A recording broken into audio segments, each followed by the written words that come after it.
Before we begin today's video, I just want to give a quick thank you shout out to my newest patron, KB. Thank you so much.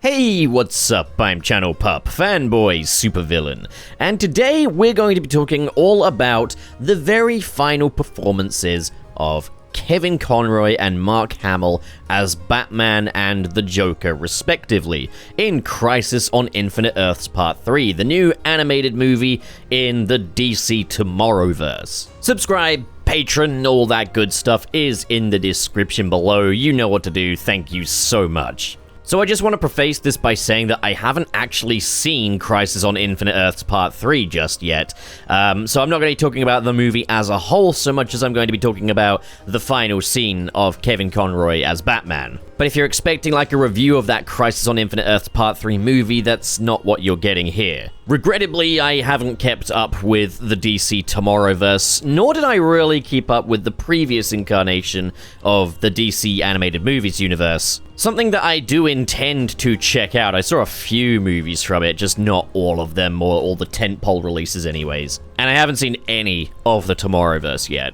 But naturally, my curiosity piqued when I heard that this would be the film to feature Kevin Conroy's actual final performance as Batman before his death in 2022. I don't need to explain to you that Kevin Conroy is my favorite Batman actor, because the chances are you think so too. Even non-Batman fans will know the impact that Kevin Conroy had on the role as Batman. So when it came to his very final performance, you could bet that I was going to check out whatever that was. I thought for quite some time that was Suicide Squad Kill the Justice League, which was not a fitting end for that version of the character or Kevin Conroy's tenure. Fortunately, that's not the case, as instead we have this. Even more fitting, opposite Kevin Conroy in this scene is Mark Hamill as the Joker, marking Mark Hamill's final performance in the role as well, as he chose to step down from playing the Joker as a mark of respect and solidarity for Kevin Conroy. He kind of always said, you know, he wouldn't play the Joker unless Kevin Conroy was Batman,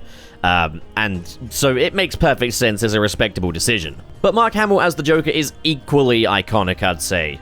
Like, you put Kevin Conroy and Mark Hamill in a room together, a recording studio, or just put them in the same scene, and you will get something incredible out of it, usually. Even with films like The Killing Joke, where the writing is incredibly flawed, Kevin Conroy and Mark Hamill managed to be the highlight of that movie. They elevated what they were working with, and to be fair, the real problems with that film weren't in any of the moments with those two. But this wasn't going to be any major role in the film, it was just going to be a scene, as Crisis on Infinite Earths Part 3 features scenes where different incarnations of the DC universe are being obliterated from existence, including the, as I mentioned already, Batman the Animated Series universe.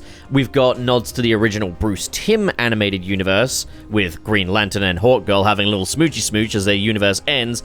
We've also got the Super Friends universe. This is all, of course, to give closure to the different animated depictions of the DC universe, including the Tomorrowverse, which has served as kind of the central DC animated universe for quite some time now. This is to make way for a fresh new slate that is being overseen by James Gunn and Peter Safran. That's not to say that everything's going to be in one singular universe, as of course we have got the upcoming Batman the Caped Crusader. We can expect more seasons of Harley Quinn, My Adventures with Superman. Like, there was still always going to be Elseworld stories on the table. But now that centralized DC animated universe will be one that is kind of in the same continuity as the DCU, which I'm not sure how I feel about. I actually think it kind of enriches things to have creative freedom on those animated projects rather than them having to adhere to whatever the live-action films are doing. We've seen with the Sonic the Hedgehog franchise that synergy can be a bad thing. Now, it has to be said, once again, we do have less than ideal circumstances for Kevin Conroy's final performance, as it is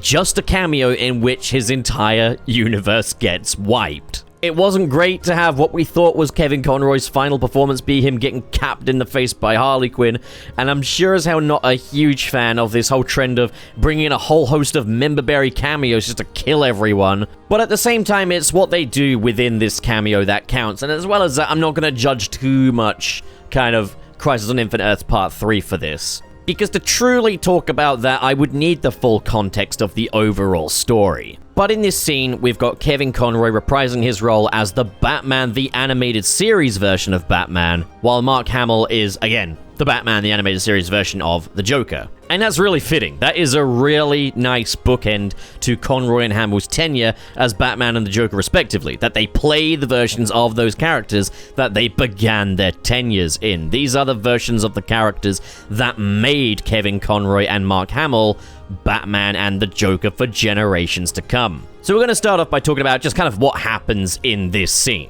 In homage to the iconic opening titles of Batman the Animated Series, Batman looks over his ending world for one last time before being ambushed by the Joker. Joker taunts Batman, making light of the fact that while the world is ending, Batman is still by his side.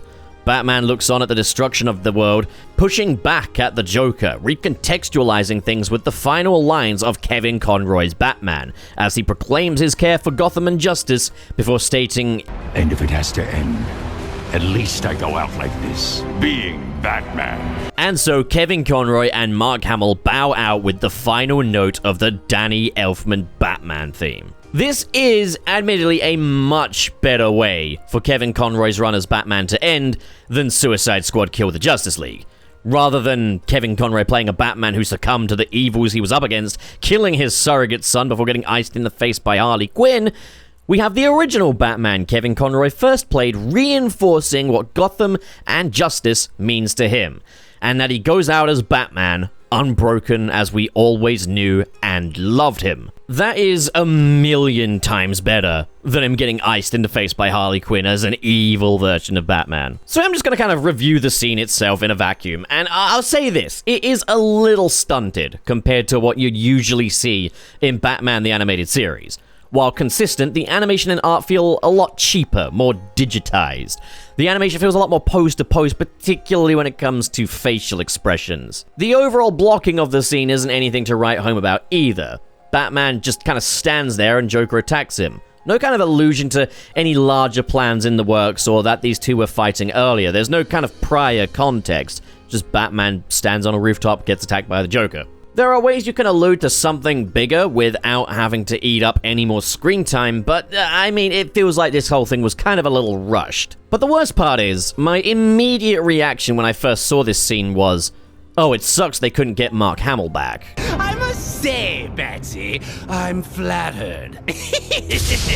And there's been a lot of debate as to whether or not they actually did get Mark Hamill back as the Joker. But according to all the press releases, the credits in the film, the credits on Apple, that actually was Mark Hamill. What the hell happened here? Some folks have said that his voice has just aged, but that's not truly the case, as he very recently did his lines for Multiversus, where he sounds as good as ever. I think it's time to send in the clown. So I do want to shed a little bit of light on this, and I might be wrong. There might be a chance that while Mark Hamill is credited, maybe they had like an understudy. But taking everything at face value, here's what I think has happened. When you listen to how Kevin Conroy and Mark Hamill sounded in the 90s, compared to how they sound in the 2000s, 2010s, and the very early 2020s, they sounded different. I've accessed Gotham's electrical mainframe. It's never easy with the Joker. You're afraid of being ashes. You're afraid of being forgotten. I decided to steal one. Your mother? Well, that's different then. Get ready for the encore.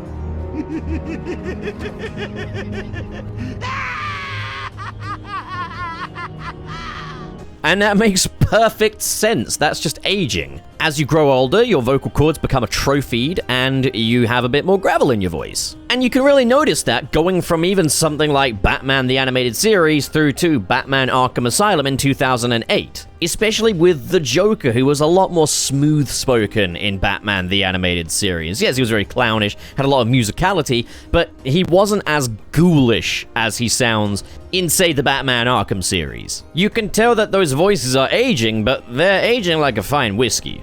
And yeah, so with Mark Hamill, you've got that gravel in the voice as he's getting older, and that's not something you can really switch off, but he worked with it in the Batman Arkham games onwards. He kind of made his Joker sound more ghoulish, which makes a lot more sense because the Joker is quite literally a ghoul. And that's kind of carried over to his performances in Killing Joke, Justice League Action, Multiversus, and that's kind of become his Joker voice now, the refined version of his Joker voice to match up with Mark Hamill's kind of vocal cord status, I guess. With this clip here, there are definitely instances where I notice nuances of his more 90s styled performance. Especially when he says, I didn't know you cared. up until the very end, up until like the last syllable. And I think it's because he's trying to kind of emulate how his Joker sounded in the 90s with his voice being the way it is now. And it's like, yeah, if you are the age Mark Hamill is, like, try doing an impersonation of yourself 30 years ago. I think the biggest giveaway here is the laugh. It doesn't sound like any laugh Mark Hamill's ever done as the Joker. It sounds like Scooby-Doo.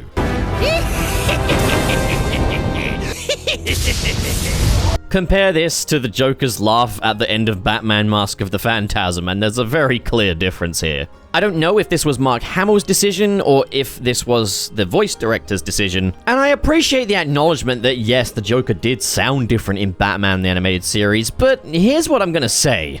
I personally would have much preferred if they didn't do that. Because it just doesn't sound right. The fact that we've got people debating over whether or not this is Mark Hamill, the fact that I initially thought, oh poo, they couldn't get Mark Hamill back, kind of shows that this was a mistake. These guys have aged, and they've made their performances in more recent products match that vocal age. And the Joker's voice has been perfected over the years, since Batman the Animated Series. I'd say a lot of people would probably agree with me when I say that I prefer his performances in the Arkham games to his performances in Batman the Animated Series, because he was perfecting it, and Joker works as a more ghoulish older guy. I wouldn't have really minded the fact that he's playing the Batman Animated Series version of the Joker, because again, I understand that voices do age, and I'd much rather that than what sounds like an impersonation here. And what's a bit more baffling is that Kevin Conroy's own delivery is a lot better simply because he's not trying to emulate how he sounded in the 90s. In the 90s, Kevin Conroy's Batman voice was maybe just a little more whispery, you know, a little less agency to it, whereas in more recent performances, it became a lot more steely, a lot more growly. And that's what Kevin Conroy's doing here, and it sounds really good. Kevin Conroy sounds like Kevin Conroy. It doesn't matter that he doesn't sound exactly like the version of Batman that he's playing here, I'd rather he sound like Kevin Conroy. Especially given that this is his final performance. And yeah, Kevin Conroy does not miss a beat in this scene. I mentioned that the scene is quite silly and stunted, but he performs this role like it's prestige drama. Especially when he says, if it has to end. And if it has to end. There's a real bittersweet note in his voice there. Kevin Conroy's delivery here is as good as it ever was. And the few lines of dialogue that he gets here are bound to leave a lasting impression, and I'm going to talk a bit more about that dialogue in a bit. But while I'm doing the more nitpicky stuff, as I've spoken about the Joker, I'm going to say this. I do wish we could have heard Shirley Walker's Batman theme one last time. I'd rather have had that than Elfman's, simply because I know that Elfman's is probably more immediately associated with the show, because that was the opening credits theme. And the opening credits is what this scene is clearly paying a lot of homage to. But the Danny Elfman theme is also heavily associated with Michael Keaton's Batman, maybe even more so than this. While Shirley Walker's Batman theme was exclusive to this version of Batman. That was his theme, and like even though the Danny Elfman theme would play over the opening, you'd hear Shirley Walker's theme throughout the episodes. So I do wish that this moment could have kind of doubled down as a tribute to the late Shirley Walker too, but at the same time I can kind of understand why they did this. It's kind of more of a nitpick, I guess. Personally, I've always preferred Shirley Walker's Batman theme. I'm just gonna go ahead and say that straight up. It's probably my favorite Batman theme, up there with Michael Giacchino's one. There is some odd continuity shenanigans going on here as well. As when Earth 12 is disintegrated, we pan out revealing the watchtower above the Earth, where the Justice League are assembled. Now, it does lead me to question kind of where this actually takes place in the general timeline of that original Timverse. Because Batman and the Joker are still in their Batman the Animated Series designs, which all takes place quite a bit before the Justice League Animated Series. But the Justice League are all assembled here. I do think that this was just a stylistic choice so that Kevin Conroy and Mark Hamill could play their original versions, and I think that's why they're also kept separate from the Justice League in this scene as well. Still, it is cool to see this stuff kind of come together as well. Like, as someone who grew up on that original Bruce Timm Justice League animated series, yeah, this was quite emotional for me. Almost to the same extent that the Batman the Animated Series reprisal was. Now, ultimately, I want to bring things kind of down to earth, because this critique doesn't truly matter, because this is about the final lines we hear from Kevin Conroy. And these final lines, I think they are written just as much from the perspective of Kevin Conroy as they are from the perspective as Batman. And I think that kind of really establishes that Kevin Conroy and Batman are ultimately one and the same in a lot of ways. Like, especially when you see, like, the cameos that Kevin Conroy has done for fans, it does go to show that Batman's values of kind of compassion and kindness are very much something that Kevin Conroy shared. But I want to delve a little deeper into the lines of dialogue. Starting with Batman saying how he cares about Gotham and he cares about justice. On one hand, these are very surface-level Batman philosophies. That is certainly a way of describing the archetypical Batman that we all know and love. But I think this goes a lot deeper than that. I think this is speaking more to Kevin Conroy, as it is known that he cared a great deal about the character of Batman and doing that character justice. There were occasions when Kevin Conroy would ask for revisions to certain Batman dialogue because he felt that it was out of character for Batman. He had politely declined to voice Batman for little parody skits because Kevin Conroy treated playing Batman like he was playing this biographical role. Like Batman was a real person and he wanted to do right by Batman. He never wanted to misrepresent the Batman. He cared a great deal about this character and this world, and he wanted to do right by it. So while Batman is saying he cares about Gotham and justice, it feels to me more like Kevin Conroy saying he cares a lot about Batman, the world of Batman, and doing justice to it. Which was absolutely true of Kevin Conroy. I think this line here was a reference to Kevin Conroy's very deep investment with the character beyond just playing him. But then we get the next line. If it has to end, I get to go out like this, being Batman. Now, on one hand, this is, a very stark contrast to Batman's ending in Suicide Squad: Kill the Justice League. He's uncorrupted, he's just Batman as we know and love him here. And he's just as grateful for that as we are. At the same time, this line feels to me like Kevin Conroy expressing his gratitude for playing this character over the decades. Almost like Kevin Conroy acknowledging that, yes, things are ending, but at least he got to be Batman, and he's thankful for that. And trust me, us fans are just as thankful. It does make me wonder, knowing how Kevin Conroy would sometimes improvise lines or ask for revisions, it makes me wonder if maybe he wrote these lines or had any input on these lines of dialogue. But one way or another, just a round of applause for whoever wrote these lines of dialogue here, because these are kind of perfect for his final performance as Batman in a kind of a very meta sense. But I think these were definitely written with the circumstances in mind. The death of Kevin Conroy, to those who knew him, was probably not something that took them by massive surprise, given that he was grappling with colon cancer. Usually with cancer, there comes a point where you kind of know which way things are going to go. And what I think probably happened here is that Kevin Conroy probably agreed to like a finite number of Batman roles, and knowing that this was the last one, they probably organized something like this for him, making sure that Kevin Conroy got to say one last proper goodbye to the character of Batman and to the fans. But him going out being Batman, it couldn't be more true, because he will always be Batman. His influence on this character is always going to be felt. While it's a bummer that Mark Hamill's Joker, the best Joker in my opinion, bows out on his worst performance in this role, for just Kevin Conroy's performance alone here, I'm gonna cherish this scene forever.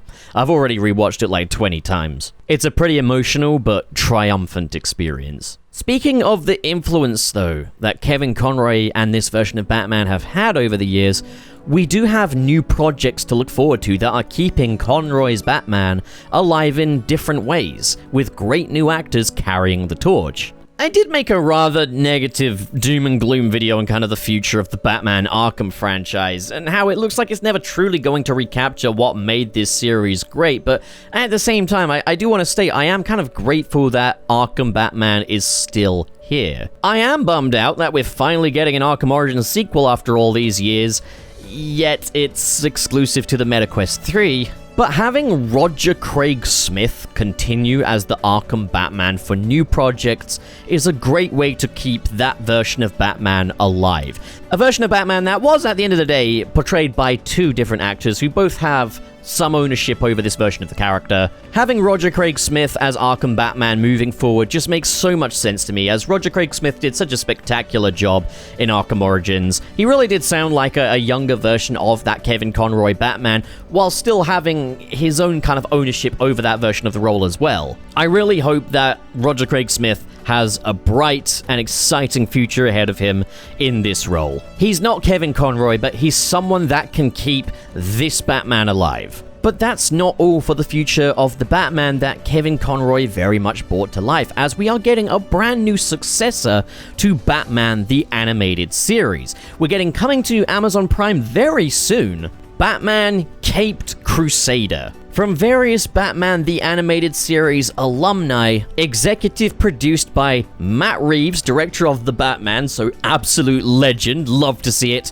and J.J. Abrams, so we're gonna move on from that. But the big producer here is Bruce Timm, who was very much a pioneer of DC entertainment. But it must be said, Bruce Timm's projects alone have been quite hit and miss. Yeah, Batman the Animated Series and Justice League 2000 are spectacular projects, but then projects like Killing Joke or Batman and Harley Quinn are pretty gack. And that's because, typically speaking, he does work his best when he's with Paul Dini. But I'm hoping that the influence of, say, Matt Reeves will help restrain him a little bit from including his fetishes in this animation. Because generally it's been like, if you have a joint effort between Paul Dini and Bruce Timm, you get a masterpiece. If you just get Bruce Timm, you get porn.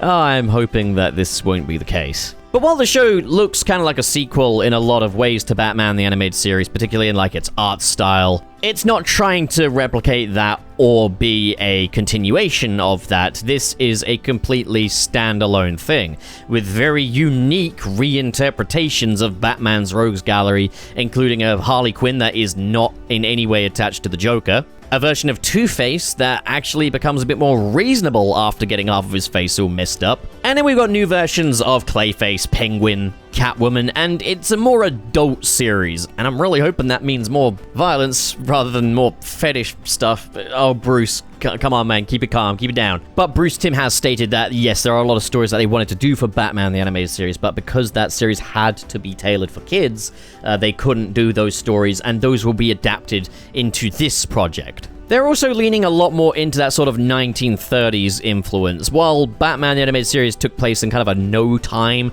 something that had kind of 50s influences there, but yeah, computer tech, this appears to be a lot more explicitly 1930s, as well as that we've got a very inexperienced Batman. He's only 2 weeks into his career as Batman. So we have very much an evolution of Batman the Animated Series, one that will kind of evade comparisons in that it's doing original things, but at the same time has a lot of what made Batman the Animated Series great, hopefully. But then, of course, there is the voice of Batman, which we need to talk about. There was a very bizarre video that was just kind of going through all of the casting for this series, which was narrated by Hamill Linklater, who would go on to play Batman. And the voice, I was kind of a bit mixed on, but then when I saw the actual trailer and got to hear his voice within the context of the scenes, it's really not a million miles away from like a young Kevin Conroy. It definitely gives off those vibes. 3 explosions in 2 weeks. Peculiar. But now they'll all know I'm coming for them. Like, you could definitely hear the similarities there. While, of course, there are some inflections that do make this Hamill Linklater's own performance, of course. It doesn't just sound like an imitation of Kevin Conroy, so much as an evolution of the Batman that he played, which is fitting considering that this season is meant to be kind of a spiritual successor to Batman the Animated Series. even then, as I've mentioned before, Kevin Conroy, for many of the people that grew up with him as Batman, can never really be separated from the voice of Batman, even in death, because as I've said, like whenever I read a Batman comic, dependent on the tone of course, more often than not, the voice of Kevin Conroy is the one that I hear in my head as I read. That is just how burned into my psyche, and the psyche of millions of people, this performance was. We got to say our goodbyes to Kevin Conroy's Batman, and the universe of Batman the Animated Series, but there is a bright future ahead for evolutions of this Batman that I, for one, am looking forward to. And I'm going to try not to overthink the continuity of this whole Timverse thing. I don't think that universe actually ended. It was a cameo for this film. A means of saying goodbye. We've still got Batman Beyond to look forward to within that timeline, right? Right? And that is a wrap for the tenure of Kevin Conroy as Batman and Mark Hamill as the Joker. We salute you both! But now I hand it over to you, audience.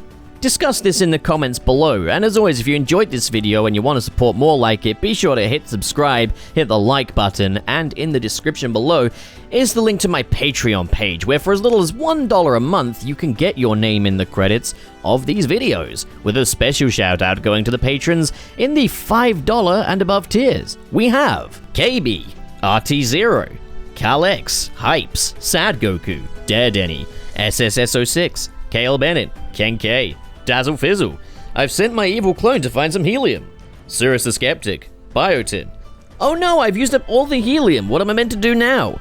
And Vera Wild. Thank you folks so much for your generosity, and to those of you at home, thank you so much for watching, and have a great day. Now get out of here.